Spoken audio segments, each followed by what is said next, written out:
Bonjour à tous, bienvenue à ce rendez-vous de l'innovation technologique et des acteurs du numérique. La cybersécurité à l'ère du tout numérique, on en parle aujourd'hui avec notre invité et nous finirons cette émission avec la rubrique Découverte Tech. On a beaucoup parlé de la cybercriminalité. Ces derniers jours, le nombre d'escroqueries sur Internet a explosé. On pourrait penser que ça concerne d'abord les États ou les grandes entreprises. Faux, le PME et nous, le particulier, nous sommes aussi visés. Aujourd'hui, nous parlons de la cybersécurité, de la cybercriminalité avec notre invité que je salue. Bonjour, M. Renato Tsumbu. Oui, bonjour, monsieur. Vous êtes consultant en cybersécurité, également professeur et formateur de cours à caractère informatique. Soyez le bienvenu. Merci. Pour commencer déjà, dites-nous, M. Renato, quels sont les risques que nous courons en étant plus connectés? En fait, c'est vraiment une très bonne question. Le risque, aujourd'hui, dès que vous êtes connecté sur Internet, il y a déjà un risque. Voilà. Donc, le risque zéro n'existe pas. Et aujourd'hui, dans le contexte actuel tel que vous l'avez dit, où on a le tout numérique, et surtout, voilà, aujourd'hui, on parle du numérique parce que ce n'est pas seulement les ordinateurs. Hein. Aujourd'hui, nous possédons tous un smartphone. Donc, les smartphones, aujourd'hui, c'est des ordinateurs. Donc, voilà. Ces infos-là intéressent des gens. Et voilà, vous avez parlé des formes d'escroquerie. Donc, aujourd'hui, c'est vraiment à l'ère du tout informatique et surtout avec les smartphones à portée de main partout. Donc, je veux dire, le risque est étendu vraiment à tout le niveau. Vraiment. Alors, comment peut-on définir la cybersécurité et la cybercriminalité? En fait, c'est peut-être le mot cyber qui ajoute quelque chose de particulier. C'est vrai que quand on parle du mot cyber, ça fait référence finalement un peu à tout, en fait, à tout ce qui se connecte. On parle de la cyberespace, on parle de la cybercriminalité, bien sûr tout ce qui se passe au niveau d'Internet, donc tout ce qui est connecté. Mais comme je l'ai dit précédemment, c'est que nous devons faire la différence entre la sécurité de l'information et la sécurité informatique. D'accord. Parce qu'avant l'informatique, il y avait déjà des systèmes d'information, mais maintenant ils sont informatisés. Donc du coup, quand on parle de la cybersécurité, c'est basé sur 3 concepts. En anglais, on parle de CIA, en anglais. Okay. Ce n'est pas le CIA, le Central Intelligence Agency des Américains, okay. Mais le C, c'est la confidentialité. Donc la priorité, c'est qu'il faut s'assurer que l'information est confidentielle, c'est-à-dire qu'il n'est accessible qu'aux seules personnes concernées. Le I signifie intégrité. C'est-à-dire qu'aujourd'hui, à l'ère d'Internet, justement, si vous m'envoyez une information, par exemple, vous dites « Ok, je vous transfère telle somme d'argent », il faudra s'assurer que quand moi je reçois cette information, que l'information reste intègre. Il ne faut pas qu'au milieu, quelqu'un intercepte cette information et il le change. Il a mis, par exemple, vous m'avez envoyé de l'argent, vous avez mis mon nom, quelqu'un peut intercepter cette information et il les transforme pour lui. Donc ça, c'est l'intégrité dans les CIA. Et puis le A, c'est en anglais, ça signifie availability, qui signifie disponibilité. Okay. Donc il faut s'assurer que l'information est disponible quand on en a besoin. Donc en fait, c'est cette triade-là qui est la base de la cybersécurité ou de la sécurité de l'information. Okay. Donc c'est vraiment ça. Et on va par exemple parler de cas de réseaux sociaux aujourd'hui. Okay. Voilà, on voit beaucoup de gens avec les histoires de sextape par exemple qui circulent. Même si souvent on parle de cybercriminalité ou cyberattaque, il faudra quand même qu'on fasse un peu la différence entre la notion de respect de la vie privée. Je prends un exemple. Vous savez, aujourd'hui, c'est possible, même quand je viens ici, je peux créer un faux Wi-Fi gratuit, comme les gens aiment la gratuité. Tout le monde se connecte à mon Wi-Fi, ils disent « Ah, j'ai gratuitement Internet ». Mais ils ne savent pas que comme ils passent par mon ordinateur, moi, je peux me connecter à leur réseau, à leur ordinateur, et je peux injecter un virus là-bas. Donc, je peux par exemple voler vos photos et puis les diffuser. Ça, c'est un cas de cybercriminalité parce que vous n'avez pas autorisé, quelqu'un s'est introduit frauduleusement dans votre système d'information. Mais on voit aussi des cas, par exemple, aujourd'hui, vous vivez par exemple avec une fille vous vous échangez des photos intimes, c'est votre vie privée à vous. Mais admettons que cette fille, vous vous séparez, et il dit oui, oui, oui, maintenant comme on s'est séparés, j'ai envie de me venger, et il les publie. Ce n'est pas un cas de cybercriminalité, c'est plutôt un non-respect de la vie privée. Alors, quels sont les outils et méthodes utilisés par des criminels d'Internet? Bah, en fait, c'est vrai que, comme on a dit, il y a des gens dont l'information, ça les intéresse. Donc, je prends un exemple. Aujourd'hui, il y a des attaques. Ça fait vraiment beaucoup de victimes qui s'appellent un type de virus qui s'appelle le ransomware. C'est-à-dire, aujourd'hui, on a des nouveaux types d'attaques, des gens. Ils peuvent envoyer un virus dans votre ordinateur qui chiffre vos données, il crypte vos données. Et on vous dit, si vous voulez que vous récupérez vos données, vous devez payer. Et généralement, le paiement s'est fait en bitcoin et tout, c'est difficilement traçable. Donc aujourd'hui, par exemple, il faudra vraiment faire très attention.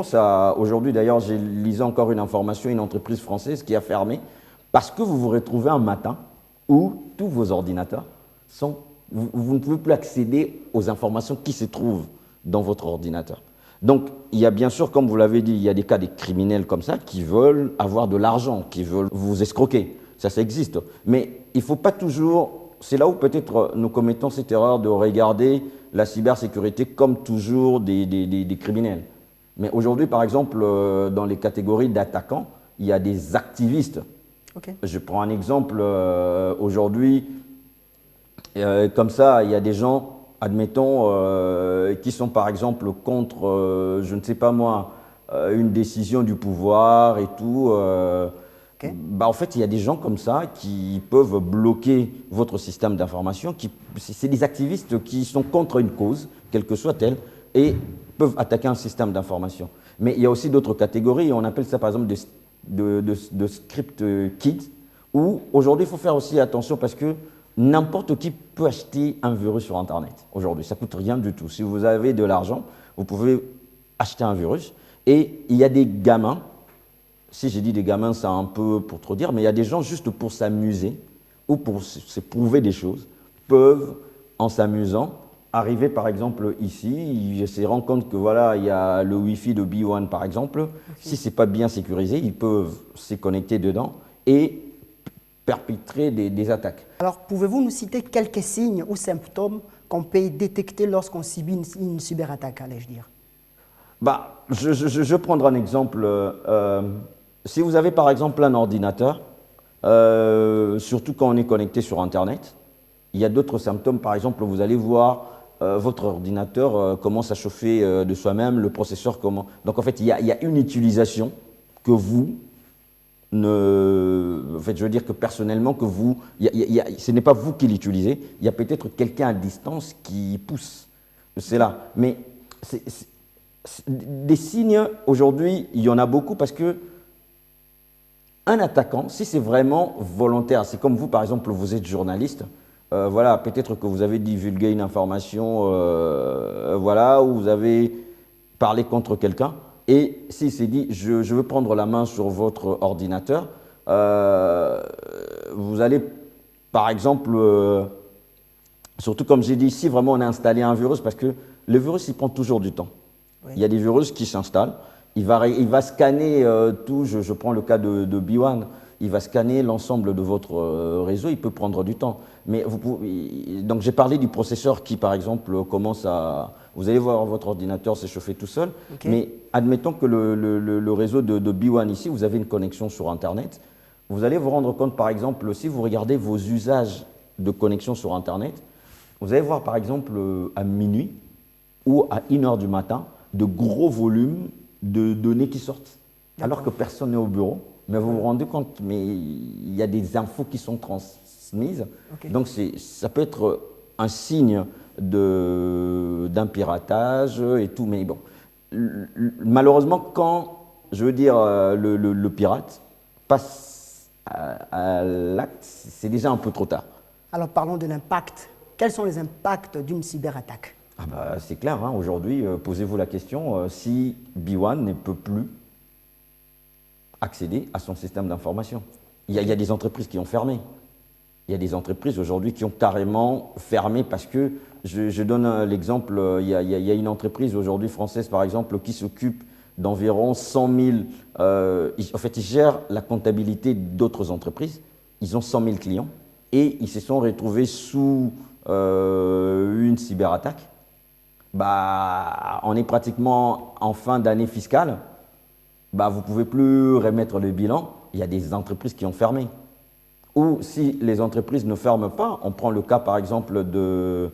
il y a Facebook par exemple, là ça fait 2 mois environ, il y a 530 millions de comptes Facebook qui sont vendus comme ça sur Internet, qui sont publics. Wow. Donc en fait oui, il y a la réputation de l'entreprise qui prend un coup. Et là on parle de cas comme ça, mais on sait aujourd'hui que tout est informatisé. Vous imaginez un pays par exemple comme les États-Unis qui possèdent l'arme nucléaire, si des attaquants prenaient la main sur le système d'information qui gère le missile nucléaire, voilà, ça peut causer des guerres. Pour une entreprise, c'est la fermeture ou le baisse de la réputation ou carrément perte de chiffre d'affaires. Mais dans le cas vraiment extrême, surtout avec les confinements et depuis l'année passée, par exemple en France, il y a énormément d'entreprises qui ferment parce que, comme je l'ai dit, imaginez aujourd'hui, je ne sais pas, par exemple les émissions que vous tournez, vous avez prévu de diffuser la semaine prochaine et que vous retrouvez un jour un virus bloque tout, voilà. Bah, vous fermez. Merci d'avoir répondu à nos questions. Place maintenant à la rubrique Découverte Tech. Je vous invite à découvrir les innovations technologiques de la semaine. C'est parti. Il s'appelle Rex, un véritable homme bionique, entièrement conçu à partir d'organes de synthèse et de prothèses robotisées. L'humanoïde de 2 mètres de haut et dont la réalisation a coûté $1 million, a été assemblé à partir d'innovations scientifiques déjà existantes par une équipe d'experts en robotique. Au-delà de ses prothèses de bras et de jambes, Rex est un robot humanoïde équipé d'organes artificiels. Il a des poumons, un foie, une rate, un pancréas, des reins, une trachée et un cœur qui bat et qui fonctionne comme une pompe avec du sang, lui aussi artificiel, qui circule dans le tuyau en guise de veines et d'artères. Le sang qui coule dans ces tubes est fait de nanoparticules qui sont capables de transporter et de délivrer de l'oxygène, comme du vrai sang. On peut parler à Rex, qui est doté d'intelligence artificielle. Il vous écoutera grâce à des implants auditifs avant d'utiliser un générateur de paroles pour répondre. Il voit le millier de visiteurs qui défilent devant lui grâce à des implants rétiniens. Bertolt Meyer, le psychologue suisse qui utilise une prothèse de main depuis l'âge de 19 ans, a servi de modèle pour ses robots. Il a accepté de donner son visage à Rex. Il y a des organes vitaux manquants, comme les cerveaux et l'estomac. À terme, les scientifiques pourront remplacer un rein par un rein artificiel sans transplantation.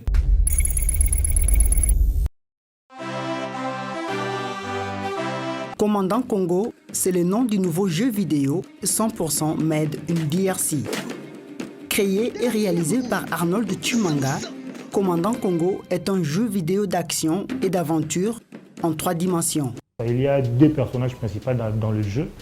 C'est un super-héros congolais. Le nom c'est Commandant Congo. Et il y a aussi une femme à l'intérieur qui s'appelle Koi. Les ennemis sont de Kuluna. C'est un jeu qui est inspiré de marches pacifiques et ainsi que du phénomène Kuluna.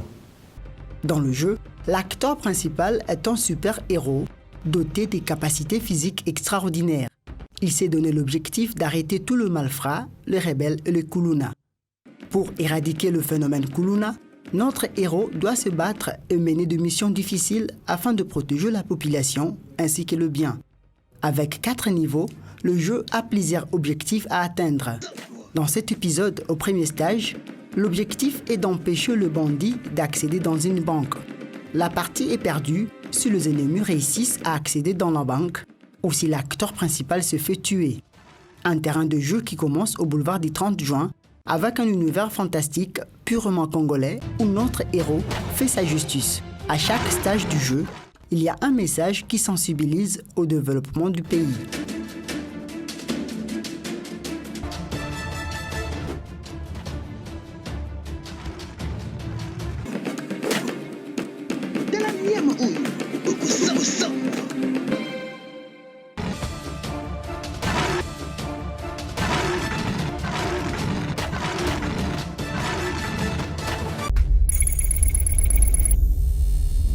Voilà, c'est déjà la fin de ces programmes. Merci beaucoup de nous avoir suivis. Je vous retrouve prochainement avec le même plaisir.